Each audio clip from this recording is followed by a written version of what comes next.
Mesdames, Messieurs, bonjour. C'est un plaisir de vous retrouver sur Télé Sud pour cette nouvelle édition de la mi-journée. Et à la une de ce mercredi 4 janvier, la Centrafrique a annoncé mardi des augmentations importantes des prix des carburants, une décision saluée par les centrales syndicales. Sur le continent, l'année 2023 sera une année électorale étant donné que 17 pays au total seront concernés par des élections locales, législatives ou encore présidentielles avec dans certains États le risque de contestation post-électorale. Et nous terminons cette édition avec le Mali qui a été frappé par 2 attaques simultanées dans la région de Koulikoro près de Bamako, des attaques qui ont fait 5 morts et de nombreux dégâts matériels.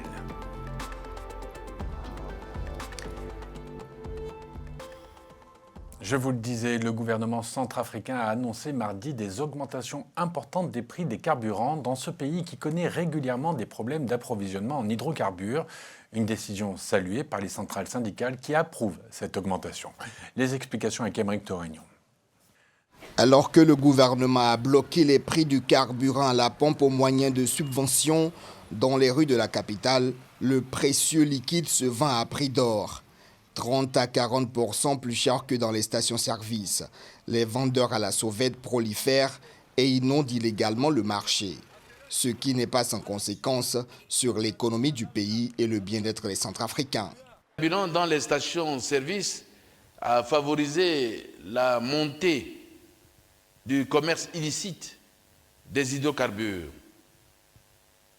Plusieurs points de vente illicites sont créés dans les quartiers, provoquant des incendies qui deviennent fréquents dans la capitale et mettent en danger la vie de la population.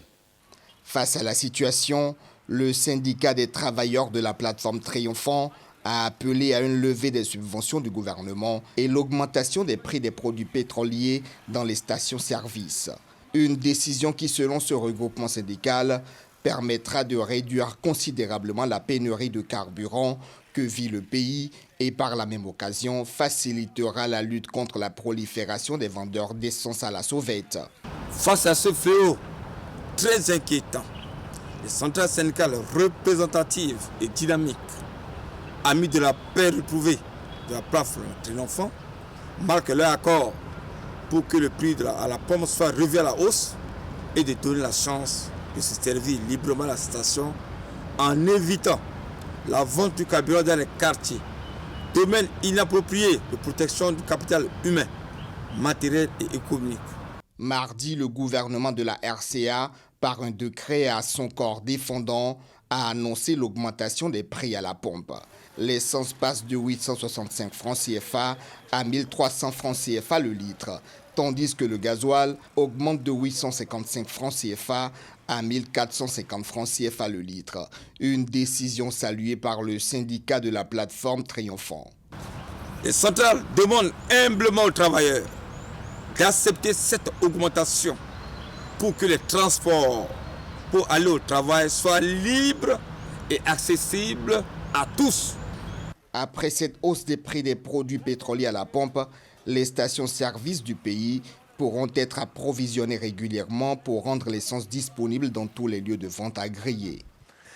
Et on reste en République centrafricaine où le nouveau président de la Cour constitutionnelle, Jean-Pierre Waboé, a été nommé par décret par le président de la République de Centrafrique, Faustin Archange Touadéra, en remplacement de Madame Danielle Darlan, limogée. Pour l'opposition, cette nomination n'a qu'un objectif, permettre au chef de l'État de modifier la Constitution afin de briguer un 3e mandat.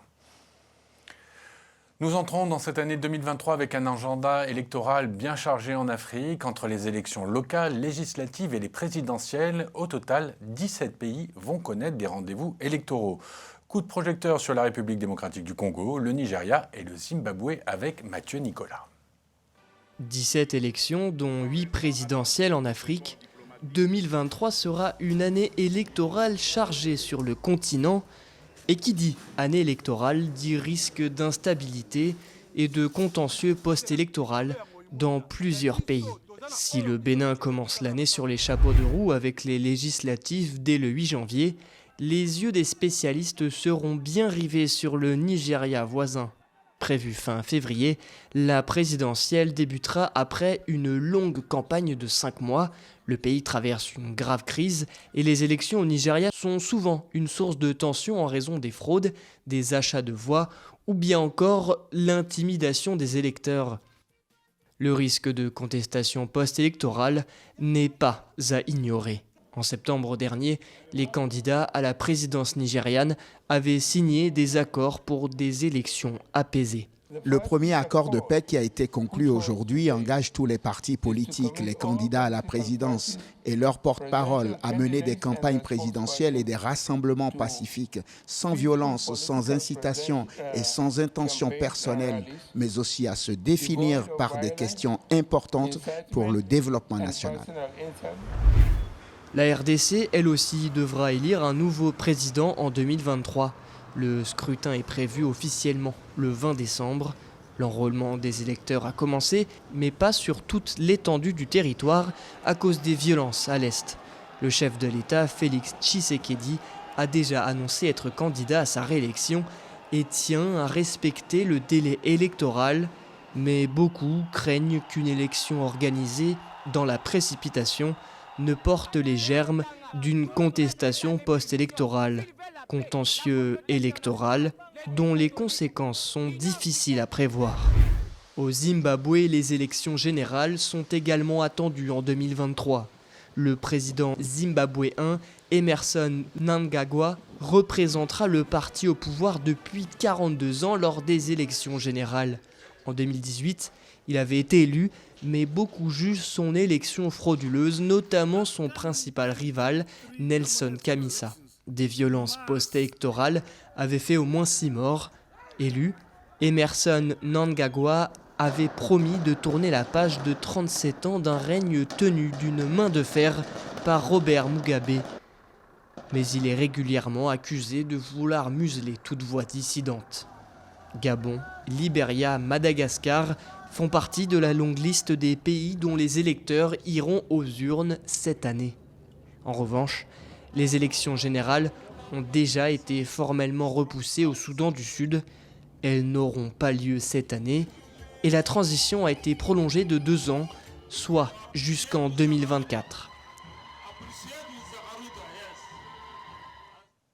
Au Cameroun, 2023 sera une année de grands chantiers de développement. C'est le message qu'a fait passer le président Paul Biya lors de son discours à la nation du 31 décembre. Des grands chantiers qui vont concerner entre autres l'aménagement de 700 km de routes et de plusieurs autres infrastructures visant à améliorer le quotidien de la population. Des initiatives saluées par les autorités locales mais aussi par les citoyens camerounais. Les détails avec Chimène Baleba, Pierre Parfait Dongo et Cyril Guijoy. Au Cameroun, l'amélioration du quotidien de vie des populations constituera le défi majeur de ces 12 prochains mois. Dans son traditionnel discours de fin d'année, le président Paul Biya a annoncé l'aménagement d'environ 700 km de routes. En tête de liste, l'accélération de l'autoroute Douala-Yaoundé, une ligne qui permettra de desservir le transport entre les 2 principales métropoles. L'offre en ressources énergétiques va également s'intensifier avec l'entrée en service du barrage hydroélectrique de Nachigal, doté d'une capacité de 420 MW. Les gouverneurs des régions concernées en premier ressort dans l'implémentation effective de ces chantiers urbains assurent accompagner le président camerounais dans cette nouvelle dynamique. Nous avons beaucoup de projets dans notre région et heureusement le chef de l'État a cité certains de ces projets. Par exemple, le projet Natigal qui sera mis en service en 2023. Tout est déjà fait, ils sont à peu de 90%. Le projet Pipis, de l'adduction d'eau de Sanaga pour Yaoundé, vous savez, déjà dans la ville. Nous sommes en train de creuser partout là pour déjà placer les tuyaux. Le projet d'électricité, nous avons 250 kVA de Yaoundé à l'est. Nous avons 90 kVA qui bouclent de Yaoundé, qui sont tous presque à terme. Les autorités sont également appelées à renforcer la lutte contre l'incivisme et le désordre urbain, un autre fléau social à bannir, ceux qui font usage criminel des réseaux sociaux, un combat déjà mené grâce au projet MINJEF 2035. Pour le cas particulier de l'IAI, de notre projet MINJEF 2035, vous savez que Nous avons 2 volets dans ce projet MIGEF 2035. En marge de la formation en informatique, il y a le volet d'initiation à l'entrepreneuriat et surtout le volet d'initiation à la citoyenneté. Et ce volet d'initiation à la citoyenneté a pour objectif justement de faire en sorte que les personnes qui s'y forment soient davantage sensibilisées pour utiliser à bon escient les réseaux sociaux. Ces projets interviennent dans un contexte économique trouble dans lequel le pays devra faire face à l'inflation et au poids des importations. Dans ce sens, la loi des finances 2023 prévoit l'augmentation de plusieurs produits de première nécessité. En Somalie, nous avons appris que 19 personnes avaient été tuées mardi dans le centre du pays dans un double attentat à la voiture piégée attribué aux islamistes radicaux Shebab. Un nouvel assaut qui démontre une fois de plus la capacité de ces groupes armés d'atteindre le cœur des villes et des installations militaires somaliennes. Je vous l'annonçais en titre, c'est une double attaque qu'a subi le Mali dans la nuit de lundi à mardi. 2 attaques dans la région de Koulikoro, près de Bamako, qui auraient fait 5 morts. Si à l'heure à laquelle je vous parle, elles n'ont pas encore été revendiquées, les soupçons se portent vers la Katiba Massina du djinn, liée à Al-Qaïda. On fait le point sur la situation avec Soukaina Skali. 2 attaques simultanées au Mali. Dans la nuit de lundi à mardi, le poste de péage de Kassela et la protection civile de Marca Congo, à 80 km de Bamako, ont été attaqués par des assaillants. Cette double attaque simultanée aurait causé la mort d'au moins 5 personnes. Selon le ministère de la Sécurité et de la Protection civile, des hommes armés à l'origine de l'attaque de Marca Congo sur l'axe Bamako-Ségou ont ôté la vie à 2 sapeurs-pompiers et 3 civils. Pour l'heure, impossible de dire si les attaques sont de nature terroriste, mais les regards se tournent vers la Katiba Massina du JNIM. Depuis ces derniers mois, le groupe de soutien à l'islam et aux musulmans, lié à Al-Qaïda, se rapproche de la capitale Bamako en multipliant les attaques. Dernière en date, l'attaque kamikaze du camp militaire de Kati en juillet dernier, au cours de laquelle un soldat malien avait péri. Le camp de Kati est le fief des 5 colonels à l'origine du coup d'État d'août 2020. En Tanzanie, la présidente Samia Suluhu Hassan a annoncé hier, mardi 3 janvier, la levée de l'interdiction des rassemblements politiques qui frappait l'opposition depuis une décision en 2016 de son prédécesseur John Magufuli. Une annonce synonyme d'ouverture politique après les années autoritaires de l'ex-président tanzanien décédé en 2021. On écoute la chef de l'État. Je suis ici aujourd'hui pour venir autoriser et annoncer que l'interdiction des rassemblements politiques est désormais levée. Il est de notre responsabilité de protéger votre droit de tenir vos rassemblements en toute sécurité. Vous devez d'abord nous informer comme l'exige la loi. Les services de sécurité évalueront la situation et donneront le feu vert en fonction de celle-ci. Mais pour l'instant, au point où nous en sommes, en tant que pays, l'autorisation sera donnée car il est de notre devoir de vous protéger pour que vous puissiez tenir vos rassemblements et terminer en toute sécurité. Des supplétifs de l'armée accusés des massacres au Burkina Faso. La junte birmane qui va libérer plus de 7000 prisonniers et le bilan de la frappe sur Makivka en Ukraine qui s'alourdit. C'est le reste de l'actualité préparée pour vous par Lorraine Mabou et Noël Dong. Au Burkina Faso, des supplétifs de l'armée sont accusés d'avoir tué 28 personnes à Nouna dans le nord-ouest, la veille de la nuit du 30 au 31 décembre. Selon une organisation de défense des droits humains, ce massacre a été perpétré par des volontaires pour la défense de la patrie, des supplétifs de l'armée que le gouvernement de transition compte mettre à contribution dans sa lutte contre les violences djihadistes. Cette tuerie, si elle est avérée, fait craindre un cycle de représailles entre les communautés. Les autorités ont annoncé l'ouverture d'une enquête pour élucider les circonstances du drame et situer toutes les responsabilités. Elles ont appelé l'ensemble de la population au calme en attendant que la lumière soit faite sur ces violences qualifiées d'inacceptables.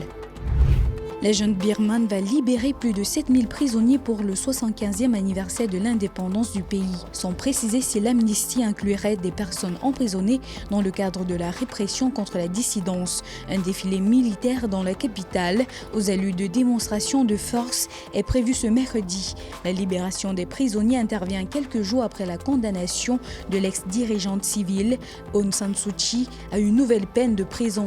La junte birmane se prépare de nouvelles élections prévues cette année.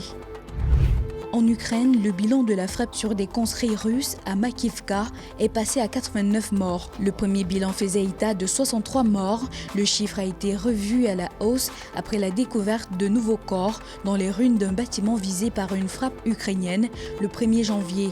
Des rassemblements à la mémoire des soldats tués ont donné lieu à de rares manifestations publiques de colère et de tristesse. Il s'agit du plus lourd bilan en une seule attaque admis par Moscou depuis le début de l'offensive en février 2022. En France, à l'issue des entretiens entre le gouvernement et les partenaires sociaux au sujet de la réforme des retraites, le secrétaire général de Force ouvrière, Frédéric Souillot, promet une mobilisation importante en cas de relèvement de l'âge légal de départ à la retraite. On l'écoute. On n'a pas avancé puisque on nous dit pour l'équilibre du régime, il faut le recul de l'âge de départ. Alors on ne sait pas combien, hein. Mais pour nous, pas de recul de l'âge de départ, pas d'allongement de la durée de cotisation. Et on a été clair sur le sujet. Bien sûr que la mobilisation sera importante. Regardez, aujourd'hui, les sondages disent qu'une majorité de Français sont contre un recul de l'âge de départ. Donc si on veut parler de réforme des retraites, il n'y a pas de recul de l'âge de départ. S'il y a recul de l'âge de départ, il y a mobilisation. Aux États-Unis, l'aile radicale du Parti républicain a fait capoter l'élection de Kevin McCarthy à la tête de la Chambre basse au premier jour de la session parlementaire. Un nouveau vote est prévu le mercredi 5 janvier, mais pour de nombreux observateurs, quel que soit le résultat final, c'est une déconvenue pour les républicains. Je vous propose d'écouter Marjorie Taylor Greene, élue républicaine de Géorgie à la Chambre des représentants, qui a du mal à cacher sa déception. Beaucoup d'autres personnes ont pris l'argent de Kevin McCarthy pour être élu. Et ensuite, quelques-uns d'entre eux ne veulent pas le soutenir pour être président de la Chambre. Imaginez donc, cela n'a rien à voir avec ce qui est bon pour le pays. Ils n'aiment simplement pas Kevin McCarthy. En Europe, mon travail est terminé. C'est avec cette déclaration que la star du foot Cristiano Ronaldo a justifié sa signature dans le club saoudien d'Al Nasser. Un événement pour toute l'Arabie saoudite qui n'aurait jamais pensé voir évoluer un joueur de ce niveau dans son championnat national. Mathieu Nicolas. C'est sûrement l'une des images les plus marquantes de ce début d'année. Cristiano Ronaldo, le quintuple ballon d'or sous les couleurs du club saoudien d'Al Nasser. Le Portugais vient de signer un contrat record. La presse évoque un contrat de 200 millions d'euros par an. CR7 serait le footballeur le mieux payé de tous les temps. Après une longue carrière en Europe, le Portugais de 37 ans pose ses valises en Arabie Saoudite. Mais pour lui, pas question de parler de fin de carrière. Je suis un joueur unique, donc c'est bien de venir ici. J'ai battu tous les records là-bas, donc je veux battre quelques records ici aussi. Comme vous le dites, ce contrat est unique. Mais je suis aussi un joueur unique, donc c'est normal. Si en Arabie Saoudite, la venue de l'attaquant portugais est vécue comme le coup du siècle et ravit les supporters, le choix de Cristiano Ronaldo divise le monde du football. Loin de la folie qui s'est emparée des fans du club d'Al Nasser, Gary Neville, l'un des anciens coéquipiers du quintuple Ballon d'Or, ne cache pas sa déception. Pour Cristiano Ronaldo, je pensais qu'il voulait rester au moins pour le reste de la saison dans une des meilleures ligues d'Europe, continuer à marquer des buts et potentiellement trouver un club qui joue la Ligue des Champions. Peut-être qu'aucun club en Europe ne le satisfaisait. Ça me rend triste parce qu'on ne reverra peut-être pas Ronaldo jouer au haut niveau. Une chose qu'on aurait pu voir à Manchester si toute la situation avait été différente. Si Ronaldo n'est pas la première vedette vieillissante du football à s'engager dans un club du golf, jamais encore un joueur de son calibre n'avait signé dans la région. Le quintuple lauréat de la Ligue des Champions, qui a rompu avec Manchester United au début de la Coupe du Monde, s'est engagé jusqu'en juin 2025. Après les présentations, place aux choses sérieuses. Le joueur qui a rencontré ses coéquipiers hier pourrait participer jeudi au prochain match de son équipe.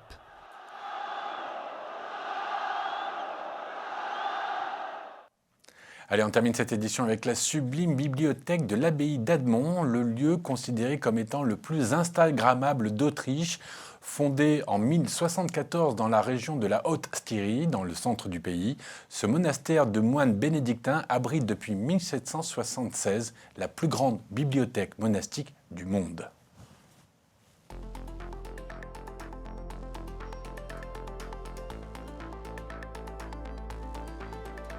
C'est la fin de votre édition de la mi-journée. On se retrouve très vite pour une nouvelle édition. Bonne journée à tous. À bientôt. Au revoir.